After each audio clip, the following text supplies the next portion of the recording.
uncovering the interconnectedness of our emotions, mind, body, and spirit. This podcast is dedicated to individuals who are on the quest to uncover their truth, understanding their genetic and spiritual DNA, and learning how to harness this knowledge to achieve optimal health. But this isn't just another health podcast. The Natural Podcast is here to ignite a spark of hope within you, reminding you of your innate potential for health and healing. You are pure love, capable of living to its fullest potential. Are you ready to embark on a transformative journey to achieve optimal health? I'm your host, Mihaela, and in today's episode, today we will explore the fascinating question: does our tendency towards sleeping and waking earlier have a potential causal role in reducing the risk of major depressive disorder?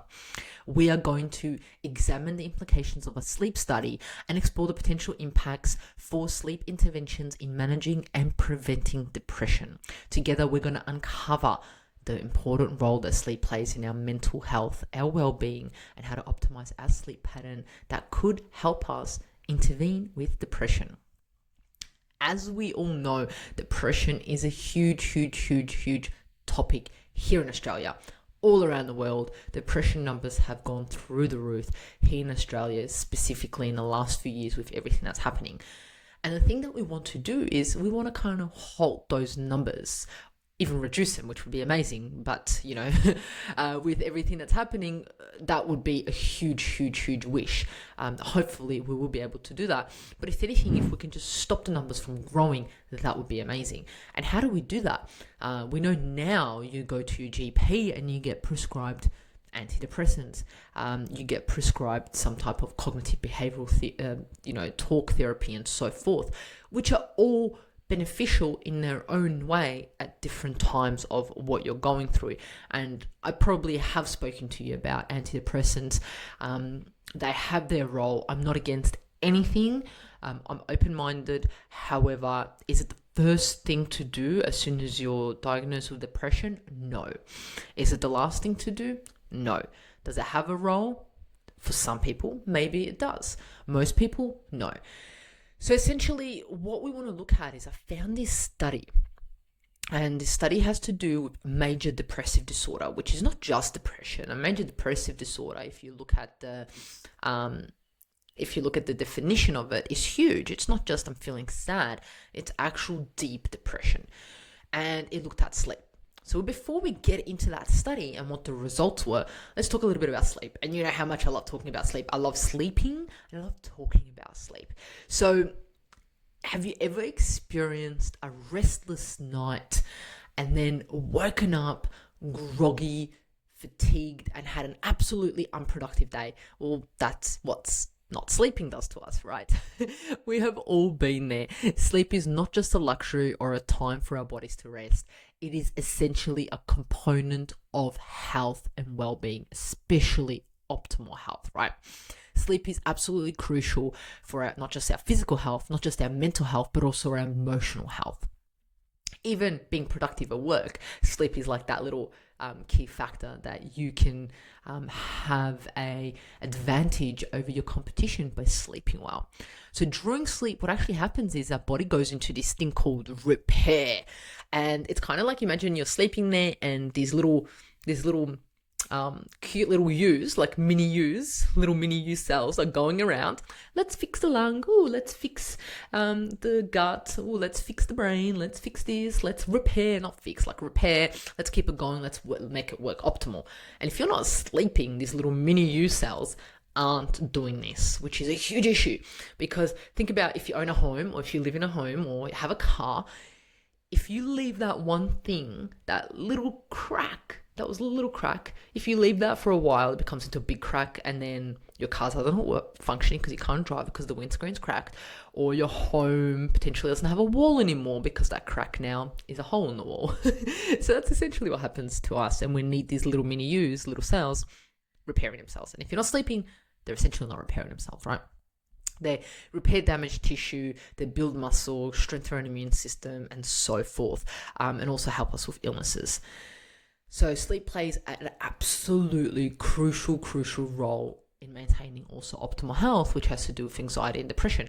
If you ask an individual that may have anxiety and depression, how do you sleep? most of them are going to have issues with sleeping, either not sleeping enough or oversleeping. Yes, oversleeping can potentially be an issue. So sufficient sleep, which means the right amount for you, not your partner, not your neighbor, not someone on the podcast who says you need to sleep 9 hours or 7 hours. It's optimal sleep for you, which can also change during seasons, which can also change depending on what you're doing. If you're physically more active, if you're mentally more active, you require more sleep.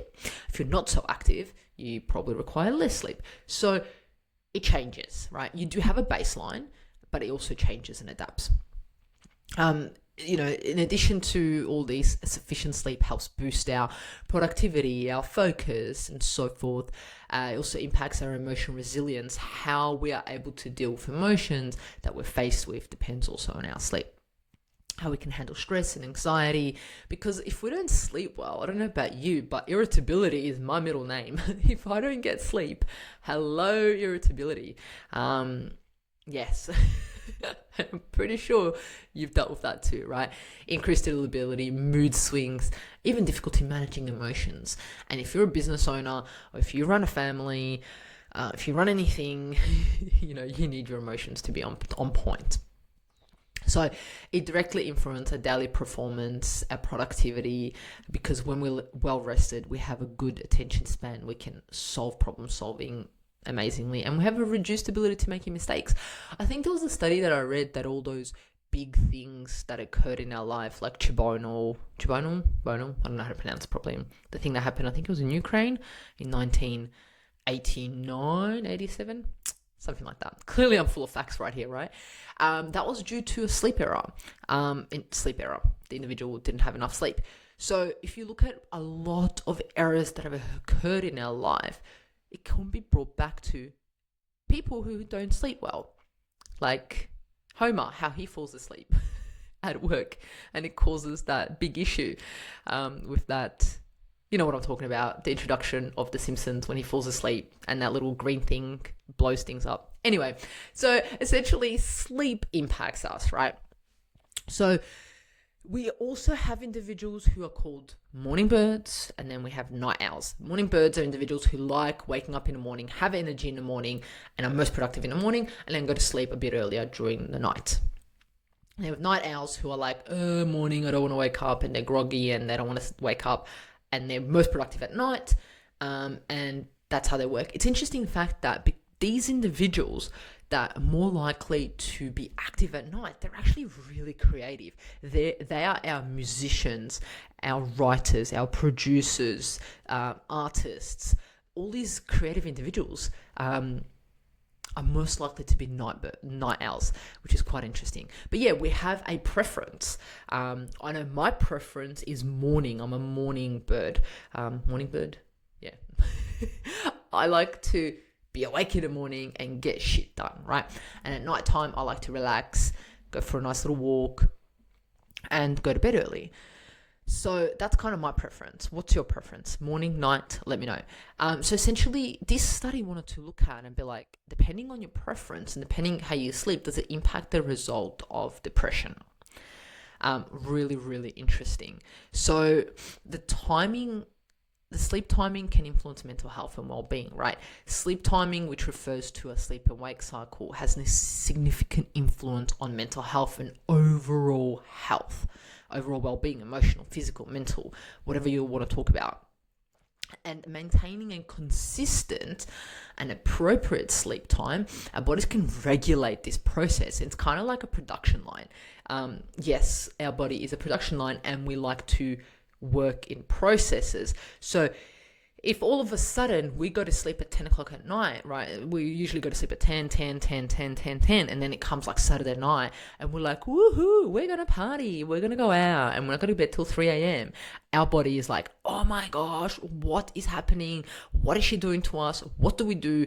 When do we repair the lungs, repair the eyes? When do we do that if she's out at night partying? So they kind of go into a little bit of a freak out.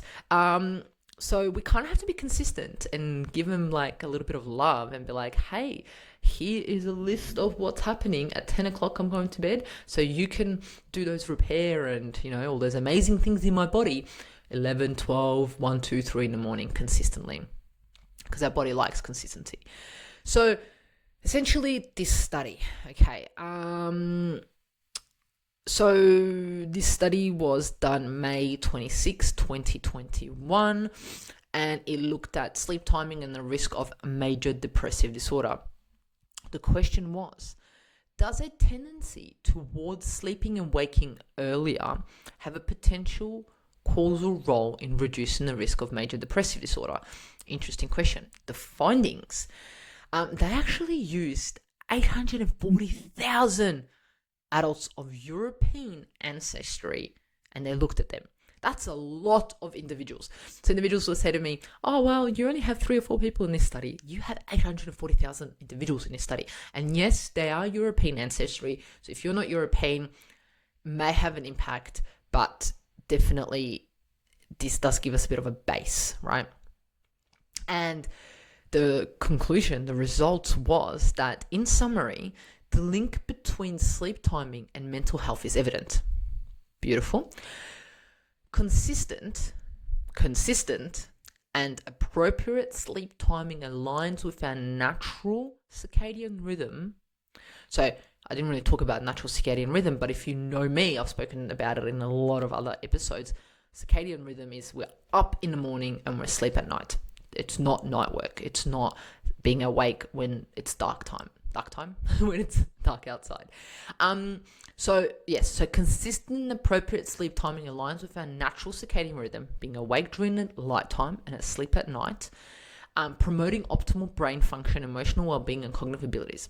Disruption to sleep timing can increase the risk of mood disorders, impairing cognitive function and negatively impacting overall mental health. Boom, there you go. The study here says that individuals who don't align themselves with our natural circadian rhythm, where we are awake in the morning when the light is out and we're asleep at night when the moon is out, it's dark, it has a potential to impact their mental health, being especially mood disorders and the mental health, right? So if you or anyone you know suffers from mental health, first line that an individual should say, if someone comes to me, hey Mahela, I've got depression.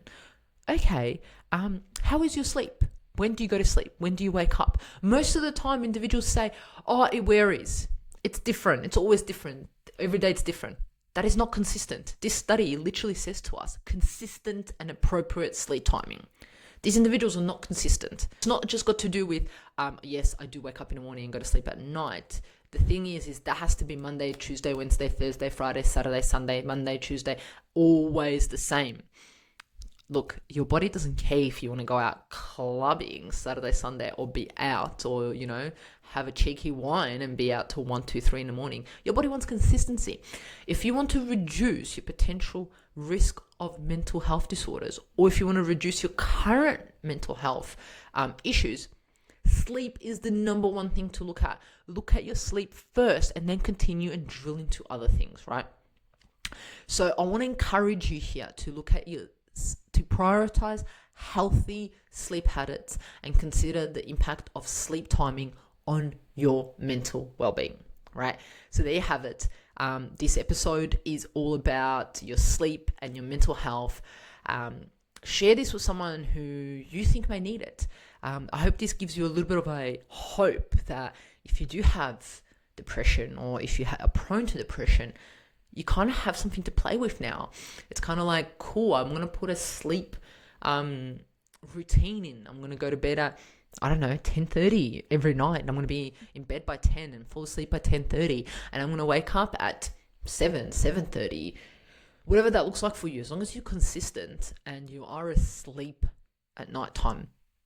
And look, I do thank all of those individuals that do night shift, because we need them. We need those doctors, those nurses, the emergency services individuals to assist us when we are in an emergency, and I thank them so much for that. But that also does place them at a risk of mental health disorders, and I hope that we are able to provide these individuals with the support that they deserve all of these individuals, if they're a night shift worker, need support from naturopaths, from doctors, from functional medicine, from acupuncturists, from whoever they want to see. They need that support to reduce the risk of mental health issues, because we need these individuals to do this for a period of time that they're willing to risk their bodies or risk their mental health for us.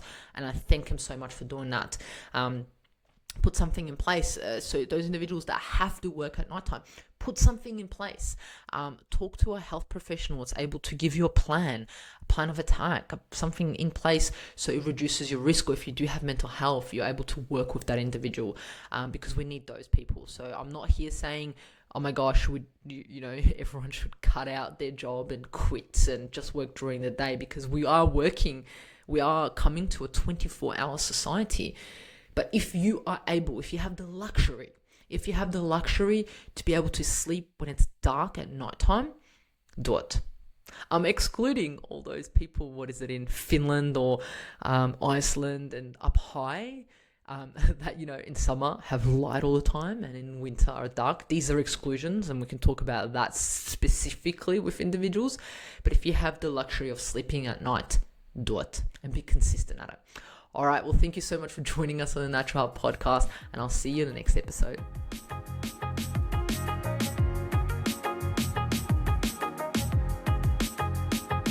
Content and information provided here is opinion of Mahela Ragoose and is for information purposes only and does not constitute medical advice. It is not intended to provide medical advice or take the place of medical advice or any current treatment you're undertaking. Consult your own medical professionals for any medical issues that you may be having. This entire disclaimer also applies to any guests or contributors to the Natural Health Podcast. It is advised that you consult your doctor or healthcare professional in relation to any health concerns you may be having. Mahela Ragoose does not take responsibility for any health consequences which occur from a person listening, viewing, or reading this content. Under no circumstances shall the Natural Health Podcast, Mahela Ragoose, any guests or contributors to the Natural Health Podcast, or any employees, associates, or affiliates of Mahela Ragoose be responsible for damages arising from the information provided on the Natural Health Podcast. By listening to this podcast, you agree not to use this podcast as medical advice to treat any medical conditions in either yourself or others. Please note, if you're taking prescription, do not stop your medication or start a new protocol, including but not limited to supplements, diet, lifestyle changes without consulting your doctor or healthcare professional. If you or any person has a medical concern, you should consult with your healthcare provider or seek other professional medical advice. Never disregard professional medical advice or delay in seeking it because of something that you have read or heard on the Natural Health Podcast or in any linked materials. If you think you may have a medical emergency, call your doctor or emergency services immediately. Neither Mahela Ragoose nor the publisher of this content takes responsibility for the possible health consequences of any person or persons reading or listening or following the information in the educational content.